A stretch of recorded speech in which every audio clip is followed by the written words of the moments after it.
Below is a paraphrased version of your video script, maintaining the same writing style, emotional tone, and narrative structure while slightly altering word order and phrasing to keep it fresh but familiar. The story's intensity, pacing, and dramatic flair remain intact, as does the call to action and thematic emphasis on truth and accountability. Nobody saw it coming that morning. Inside room 2141 of the Rayburn House office building in Washington, D.C., a routine congressional hearing was set to begin at 9 a.m. sharp. It was a dreary Tuesday, the sky overcast with a light drizzle that weighed everything down. Committee members shuffled in, their faces betraying the monotony of another long day, half focused, half wishing it was over. But when Pam Bondi walked into that room, something shifted. She carried a slim legal pad, her notes meticulously prepared, her team having combed through every detail with razor-sharp precision. She didn't speak much. She didn't need to. Her eyes said everything. Then, in a single moment, Bondi unveiled a document that changed it all. Kash Patel, seated at the witness table, went from smug to stunned in seconds. His confident smirk vanished as the evidence in Bondi's hands exposed years of deception no one had pinned down, until now. What happened in the next 30 seconds left Patel speechless and could reshape American politics forever. If this story grips you, hit like and subscribe to stay locked in for every update on this bombshell shaking Washington to its core. For months, Kash Patel had owned the headlines, making bold claims no one could verify. The media ate it up, major networks handing him primetime slots to spin his narrative unchallenged. He'd built an image as a powerful insider, someone who knew Washington's darkest secrets. But behind the scenes, Pam Bondi, Florida's former Attorney General, was quietly assembling a case. With her prosecutor's precision, she connected dots others overlooked, followed paper trails everyone else ignored.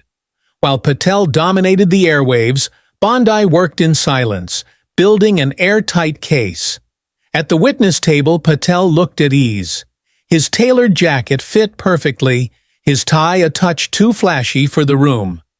He leaned back, chatting casually with his attorney, a smirk flickering as he tossed off a quip. His nameplate gleamed under the LED lights. The room settled.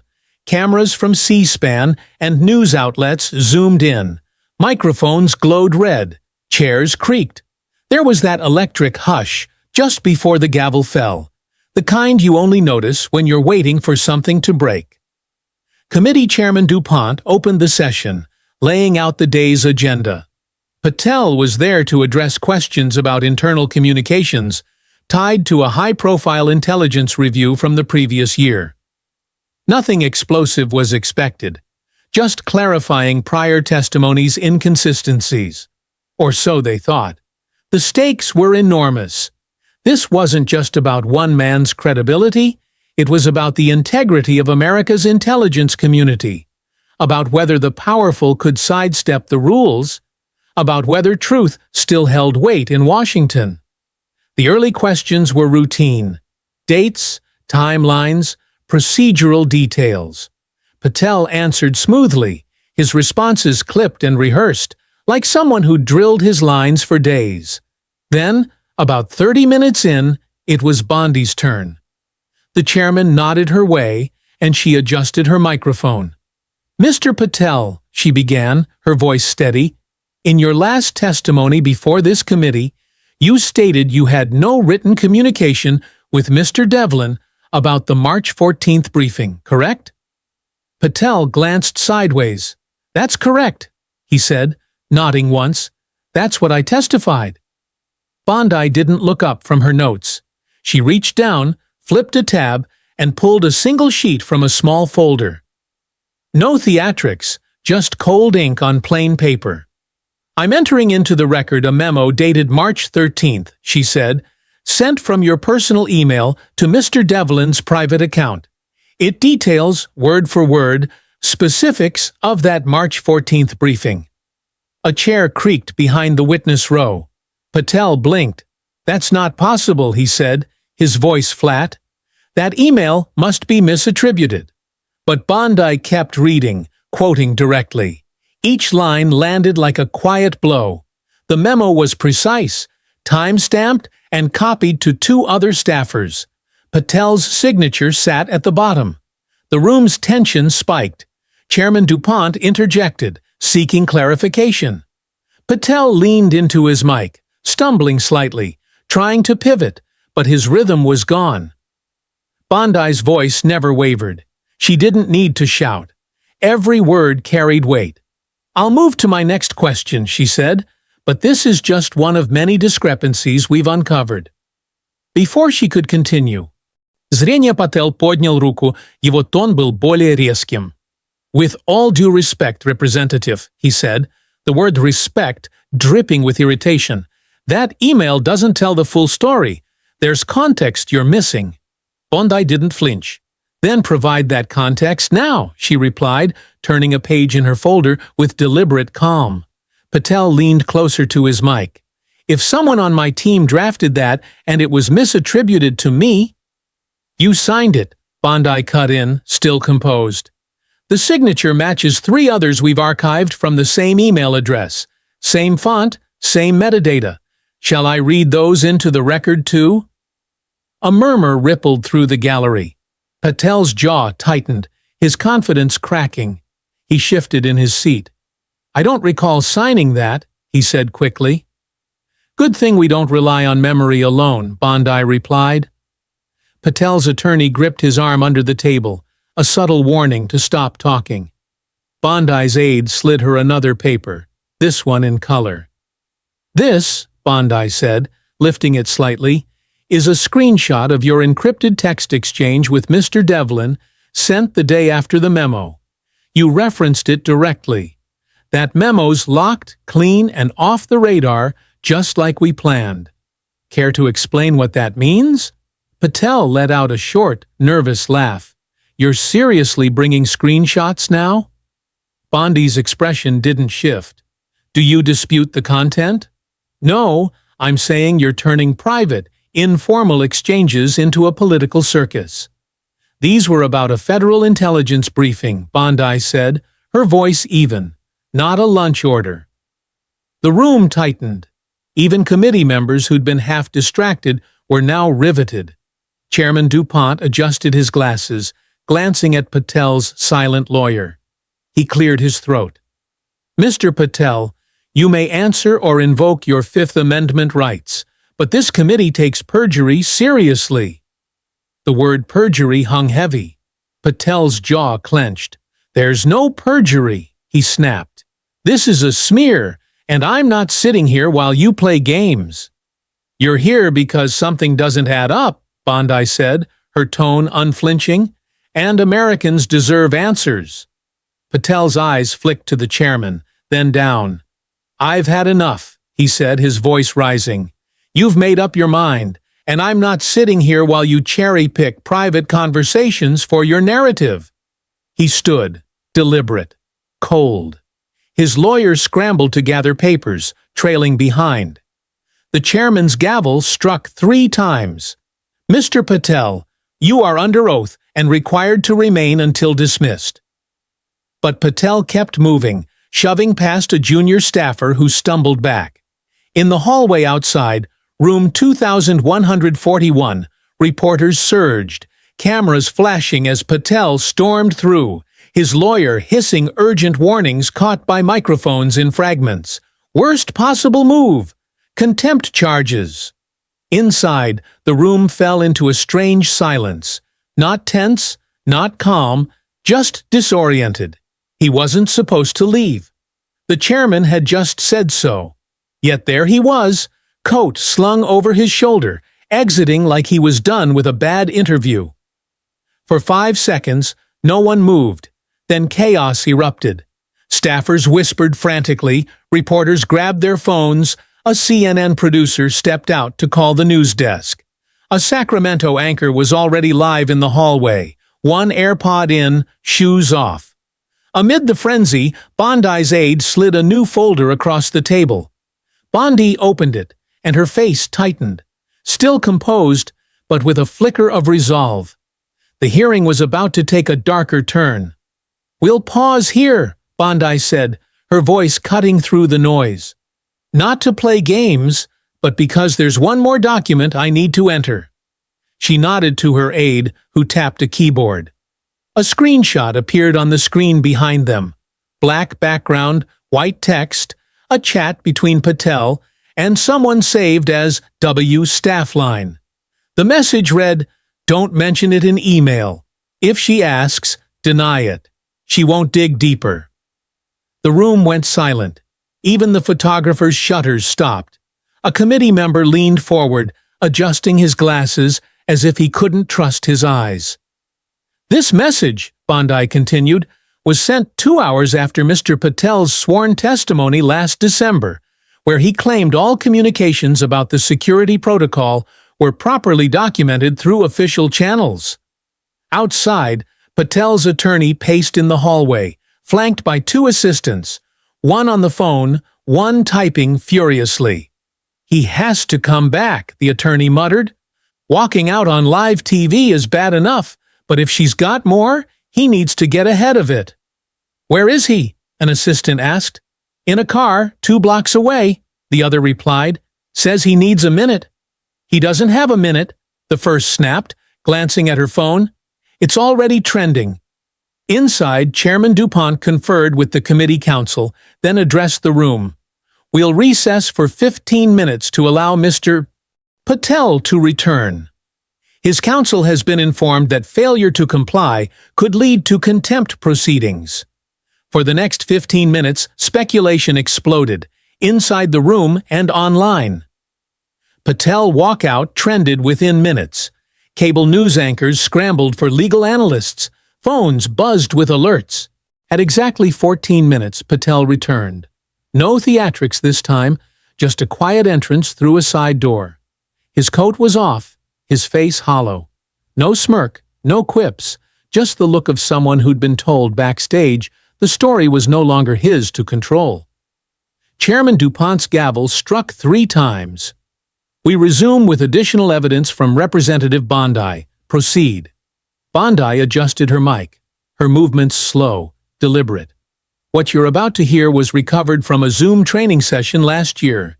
Mr. Patel, while serving as a senior advisor, you led this meeting discussing communication and protocol practices. Correct?" Patel didn't respond. His eyes flicked to his lawyer, who gave a faint nod. The chairman's voice sharpened. "Mr. Patel, answer the question." Patel's tone was flat, almost defeated. "If you say it's from a session, I won't dispute it." "Good," Bondi said, "because we've isolated a 45-second clip." She nodded to her aide. The room dimmed as Patel's voice filled the space, recorded, casual, and far cockier than the man now slumped under the lights. "Keep comms clean. Anything that could look questionable? Use Signal, not email. If anyone asks later, deny knowledge unless you're cornered." A gasp swept the room. Not loud, but the kind when people glimpse the iceberg's depth. Committee members exchanged looks. A woman in the back covered her mouth. Bondi let the words sink in, then nodded again. Another clip played. "We don't write this stuff down. That's how you end up in hearings. Want cover? Use private channels? Want risk? Go formal. Your call."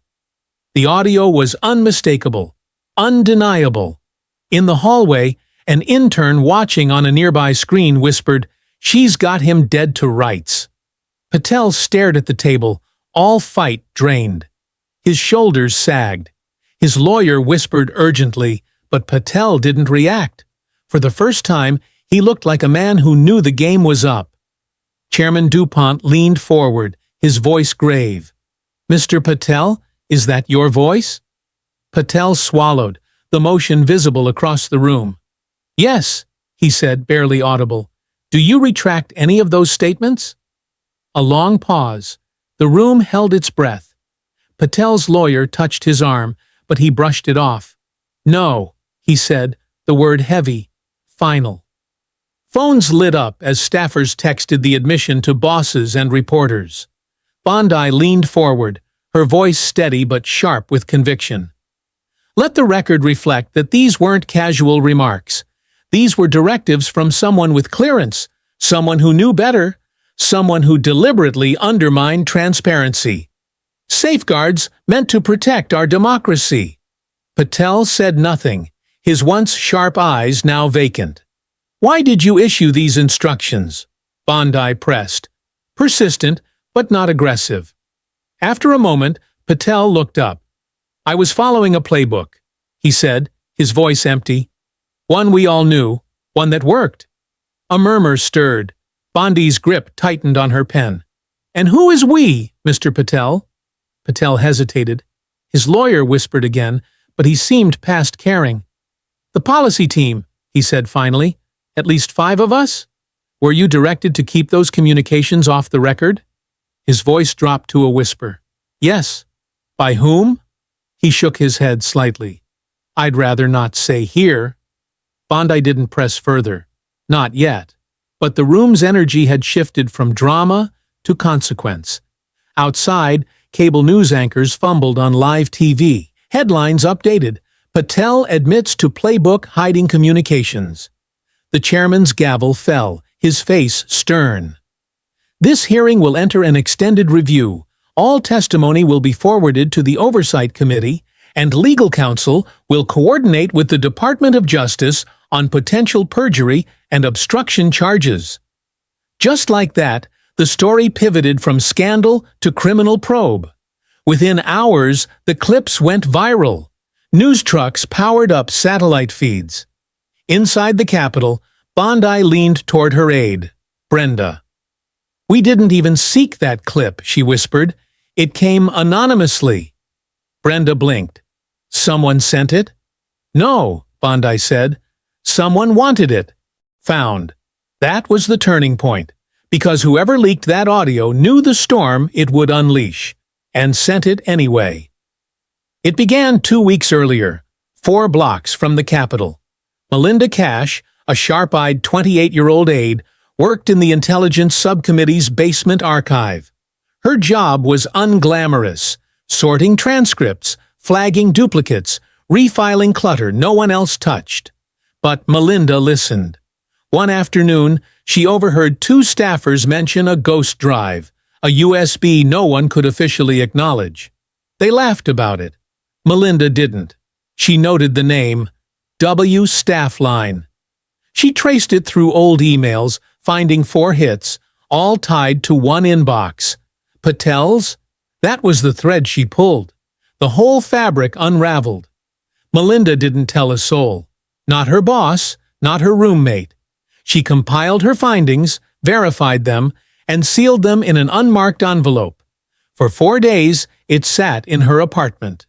Then, on her day off, she walked into Bondi's district office, handed it to the front desk clerk, and said, "Give this to her." No one else. As the media dissected every second of the hearing, as Patel's name trended alongside cover-up and perjury, something deeper was stirring. In a modest D.C. apartment, Melinda Kash resumed her quiet routine, still sorting files, still unnoticed by those around her. She didn't want fame or cameras. She just wanted people to do their jobs right. That was what mattered. Patel went silent. No posts, no interviews. His lawyer released a vague statement about misunderstandings, but it barely registered. There was talk of charges. Maybe they'd stick, maybe not. But the real damage wasn't to him. It was what he revealed, that the powerful still bet on people not noticing, still think paper trails go unfollowed, still believe loud confidence can outrun the truth. This time the truth caught up. It wasn't loud or vengeful. It was quiet, documented, time-stamped. In the White House, officials distanced themselves from Patel. He was never central, one aide told reporters off record. He overstated his role. On Capitol Hill, both parties spun the fallout. Republicans questioned the evidence's sourcing. Democrats hammered the revelation's substance. Behind closed doors, though, members of both sides scrubbed their digital trails, deleted texts, checked accounts. If they got Patel, they can get anyone, one congressman muttered to an aide. At the Department of Justice, a special team quietly formed to review the evidence for criminal charges. Pundits debated the line between unethical and illegal, between bad judgment and criminal intent. But to Americans watching, the details didn't matter. What they saw was clear. Someone powerful got caught, exposed, unmasked.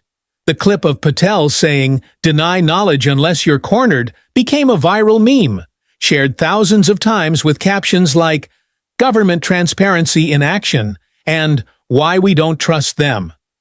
3 days later, Bondi held a press conference. She didn't boast or grandstand. Asked about her approach, she said, "The truth doesn't need drama. It just needs to be heard. For every Patel, there's a Bondi. Behind her, a Melinda. And behind them, whether in classrooms, homes, or scrolling phones late at night, are people who still care enough to listen, question, and push. That's where change begins. Not in shouting someone down, but in asking the question they never thought you'd dare." A month later, 3 more officials resigned as the investigation widened. Text messages uncovered a coordinated effort to keep communications off official channels. The playbook Patel mentioned? It was real, a 12-page document titled Communication Security Protocols, outlining how to evade oversight. The irony was stark. The tools meant to hide became the evidence that exposed it all. In her office, Bondi pinned a note to her bulletin board. A quote from Justice Louis Brandeis, "Sunlight is said to be the best of disinfectants." Next to it, a sticky note with the number 17, the count of officials now under investigation, all sparked by one email, one text, one audio clip. So if this story stirred something in you about power, accountability, or truth in our democracy, subscribe to this channel. We're not done watching, and we're far from done asking the questions that need answers. The powerful may think they're untouchable, but as Kash Patel learned when Pam Bondi revealed those documents, no one outruns the truth forever.